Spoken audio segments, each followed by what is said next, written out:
Welcome back to Dawn of Man HP. We've got a winter raid here that we're going to observe because we get a chance to see how these platforms work. So let's go ahead and get everybody ready for it as they gradually approach.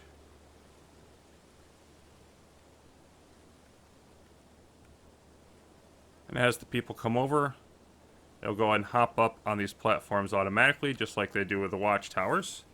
And they're getting close enough, I think we should close the gates. And we fire at them, but because they're coming down here from an angle, we're not having that great of a time. I think we lost somebody, yep. And you can see they can also run around the end. There's no way around that. These areas right down by the water, you can't totally block it off. They can always go like right around on the shore. So we lost somebody. I think we lost a dog in there. We also got some more knowledge. We're going to open all the gates back up. But I think we can improve this by having them shoot at a watchtower. So, did I send everybody back to... I did not. Open the gates, now send everybody back to work. And then, if we put a watchtower right by this, hopefully they'll shoot at the watchtower. So I think having one of those by each of these is useful. And we're going to carry off the dead, both ours and then their belongings. And so, our next knowledge is going to be flax. And flax is a plant that is actually used for multiple things. Flax seeds, otherwise known as linseed, are a very small seed which is actually quite healthy as a food source. But you don't grow them for that in Dawn of Man. You can't get food out of them. You can accomplish the other thing that they can achieve, which is why I'm going to put them up here even with a situation, not going to do a big field out of it, won't need a lot, but even with a situation of high workload. Want to get them done as soon as we can, and they do get grown, or planted rather, in the spring and harvested in the fall. And they will eventually be able to form our other new type of clothing that we want. So we've got a couple of the wool outfits, we're going to be getting a lot more, and these you can eventually turn into linen, which is the warm weather outfit, or the advanced counterpart to the leather outfits, and we'll be able to phase those out as well. There'll be that much less leather and animal skins that we will need to use. And we're beginning the harvest of the summer harvest, that is, of the pulses. You can see we didn't get them all planted, and we didn't quite even get all of the grain planted over here, but we were close. We're recovering from that workload spike. But since our food supply bounced back up last year, I think we should be good so long as we get a nice, good harvest of this in the fall. And then over here is our flax. If we zoom in a bit on that, we've got these bluish, perhaps violet-colored blooms there. And they are getting close to being ready to harvest as well.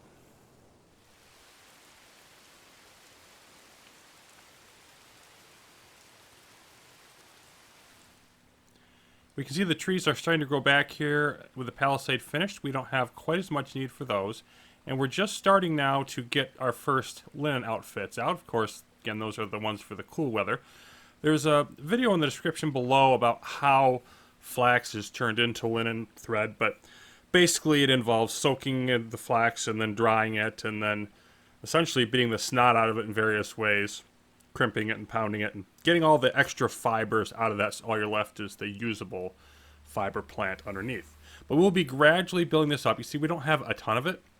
We're just going to be gradually building up a little bit at a time and increasing that supply every year. Now we're working on something else as well, which is right over here. We have the two dolmens in place, but it's time to take the next step up. And let's see, where's our spiritual? There we go. Here comes the snow. And we're going to build the stone circle, aka our own very own Stonehenge. And there's only one spot. I actually have to rotate this properly, see if I can... There we go. Right there. And so now we've got that. Now we have... Let's see, where's our Megaliths? We've got 3 of them. There's one right down here. They'll come and pick that up eventually. And what I'm doing is I'm not having a whole bunch of them go out at once. I'm just going to be working on one of these at a time so that we don't overwhelm our workforce. We do have the somewhat stabilized situation there, but I don't want to get into trouble again with the labor, so got to be careful about that.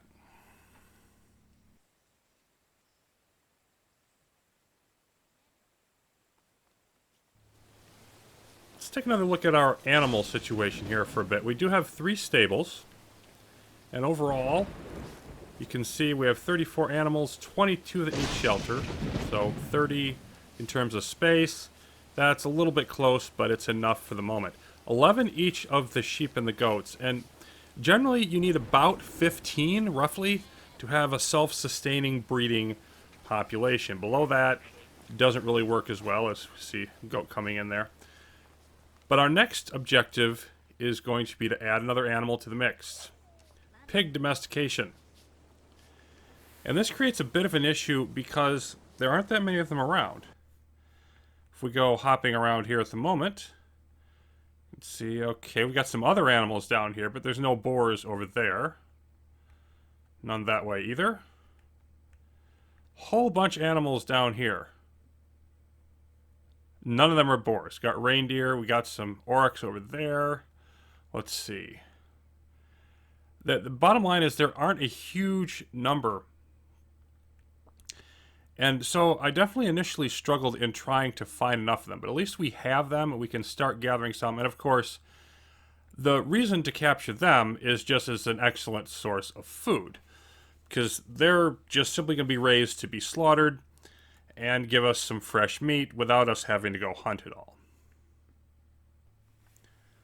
Well, just a single season later, we've already got 5 more knowledge points, and part of the reason is we're having another population boom. If you've been watching the population here, you probably noticed that it was just about a year ago, we were in the mid-60s, already up into the mid-70s here. We crossed the 75 population barrier, which is another 3 knowledge points, and look at what we have here. 12 out of 15 are pregnant of our adult women. So we have some elderly and a decent amount of children, but we're about to see another population explosion, the likes of which we have not seen in quite a while. So Inception is growing, and there's no doubt about it. The transition to the new clothes is well underway, and it leads to some sort of interesting scenarios. If we just want to find a random person who's sort of walking through the middle here. Because this is the old skin, outfit. Then we have some modern people hanging around. And there's, you see the outfits are different, but also even just the hairstyles.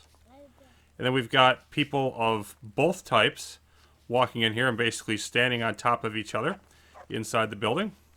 And we come back out.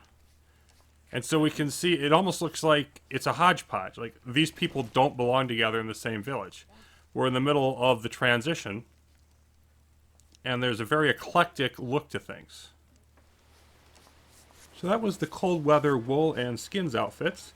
Now here in the summer, everybody's wearing leather or linen, pretty much, including this gentleman wearing leather but working on the modern outfits, which is kind of amusing. We can see all the fabric hanging up here. Oh, now he's taking off with what I believe is linen. I don't think that's wool. And again, we have a mix of people as we look around. We don't have as many linen as wool just yet, although that will eventually even out. Now, we also have pigs available now. Not a lot of them. There's some. I think there's, right down here by the river, we can catch a gander at one of these. That's the adult size. And not the most attractive beast, particularly from close up. But we now have the very beginnings of beginning to breed those.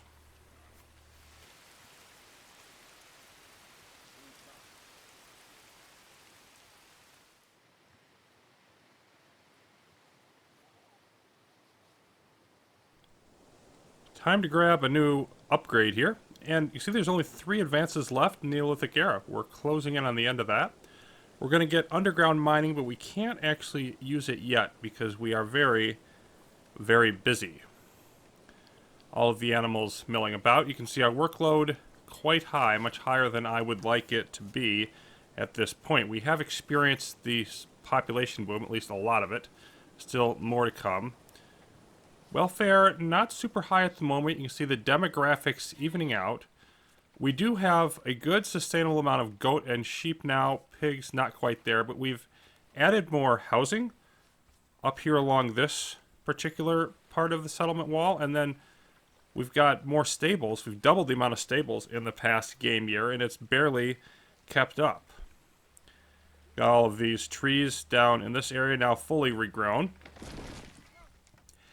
And in order to sort of feed all of the new children we have now, moving over here, we have more farming going. I built a field of einkorn right on top of this hill during the path over here. Continue to gradually expand this area because it's really just kind of a challenge. We're low on bones here at the moment also. We have to do more hunting, but we can't really, obviously we don't have the people for it at the moment. You can see we've got more tasks in our crafter, don't have the amount of sickles that we want. So just in general, there's just more to do to support the growing population. And that's pretty much always the case when the population hits a boom period. Just, it takes some work. About halfway there on the linen outfits, but we've gotten up enough wool now for everybody. So that at least is something. And you can see we're dragging in this megalith here, and we're actually a little over halfway done now with our stone circle. We've got 3 of them over here, and 3 more to grab, doing one at a time to, again, reduce the strain on the labor. So it's going well, but I just have to be really careful in what tasks I assign, because there just aren't quite enough people to do it efficiently. And even though we're now a decent amount of time into the spring, workload going down very slow. And actually, really probably not even going down hardly at all. Still much higher than would be optimal. And it was late summer before I was able to actually get around to building a mine here, and workload is down to a good amount. But even here, it's a bit risky, because we're getting into close to the fall, which of course be another busy harvest season. But you can see our food supply is, looking much healthier. It's staying around 100 or so. So we're going to go ahead and give this a shot. And there we go. Flint Mine requiring 6 logs. We're just going to throw it on top of this right here. And this is the, I believe, sort of the closest one that we've got. There are others around, but we're just going to let everybody, let's get some logs moved over here. Shouldn't take too long. We do have plenty of them. It's just a matter of getting them in place. Of course, population boosting up just a little bit more. Welfare is much higher again now. Some pregnancies, but not as much as before. And we now have a clear, sizable, majority of children in terms of the largest demographic in Inception. So, I think I built, not yet. I'm going to be building some more housing over here soon, though. So we're getting close again to the limit of what we can sustain.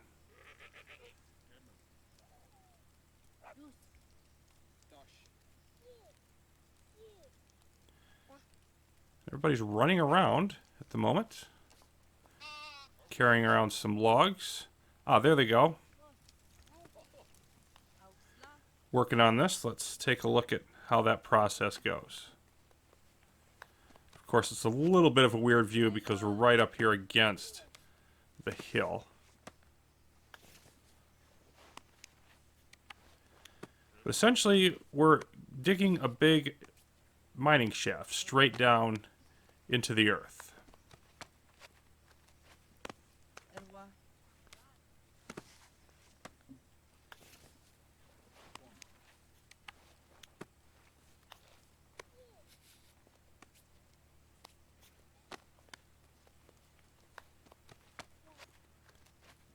And we've got some more helpers now. Yay! And so now we can see Flint Mine. And it just gives this nice little gaping hole there. Now, of course, once you move to this point, once you go past, as we continue to harvest over here, the process of open pit mining and quarrying, where you're basically just digging in the surface of the ground, and you start really trying to dive underneath like this, then you begin to run into issues with health, of course. The air and the ventilation down there isn't the greatest. People can get trapped in passageways that aren't cut wide enough, or if they're too large to get through them. Cave-ins. It's not the most particularly healthy task to be a miner, especially in this time period. But sometimes the reward is worth it. So basically what they do is they just automatically hop into here, up to 3 of them, and they'll work with your normal resource limits. Don't have to manage any work areas. And you can see 65 in a flint mine as opposed to just 10 in one of those surface gatherings of rock. So these are much more long-term investments. We can harvest quite a bit of them before we have to move on.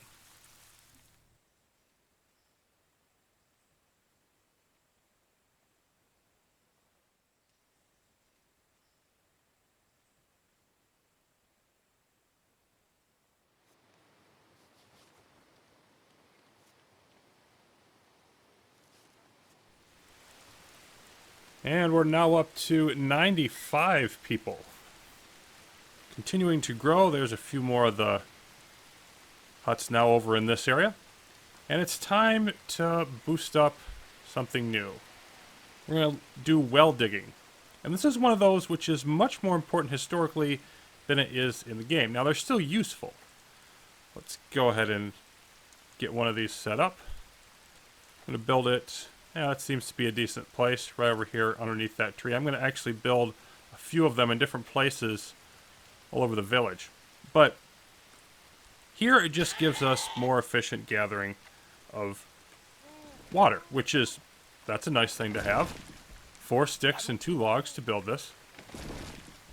But in terms of the historical impact, building wells further and further inland, some of them were dug hundreds of feet down by hand, not a lot of fun, allowed for farmland further and further away from the river or the lake or whatever source you had nearby to be used. And so the land could be used to a much greater extent, and you don't have the limitation on where people can expand and live. And so prosperity in many other areas was allowed to become a possibility.